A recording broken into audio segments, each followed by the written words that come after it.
एक बार की बात है, एक छोटे से गांव में एक लड़का रहता था जिसका नाम राजू था। राजू बहुत ही होशियार और जिज्ञासु था, लेकिन उसकी आर्थिक स्थिति बहुत अच्छी नहीं थी। उसके पास किताबें खरीदने के पैसे नहीं थे, लेकिन उसे पढ़ने का बहुत शौक था। एक दिन वह गांव के पुराने पुस्तकालय में गया, जो अब वीरान हो चुका था। राजू ने देखा कि वहां धूल से भरी किताबें पड़ी थी।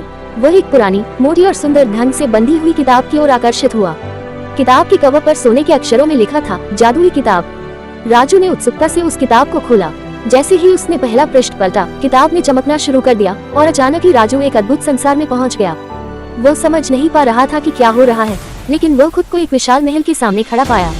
महल के दरवाजे पर एक बूढ़ा आदमी खड़ा था। उसने राजू को देखकर कहा, स्वागत है राजू, मैं इस जादुई किताब का संरक्षक हूँ। इस किताब में लिखी हर कहानी एक अलग दुनिया है, लेकिन याद रखना, इन कहानियों में प्रवेश करने के लिए तुम्हें दिल से पढ़ना और सही मार्ग चुनना होगा। राजू ने एक साहसिक निर्णय लिया और किताब में लिखी एक कहानी को पढ़ना शुरू किया। जैसे जैसे वह कहानी पढ़ता गया, वैसे वैसे वह उस दुनिया में घुसता गया। कहानी में राजू ने एक जंगल का सामना किया, जहां उसे एक दुष्ट जादूगर को हराना था। उसने अपनी बुद्धिमानी और साहस का इस्तेमाल कर उस जादूगर को हरा दिया। कहानी के अंत में उसे एक अनमोल खजाना मिला, लेकिन खजाने में सोना चांदी नहीं, बल्कि ज्ञान था। राजू को समझ आया कि असली खजाना धन दौलत नहीं, बल्कि ज्ञान और समझदारी है।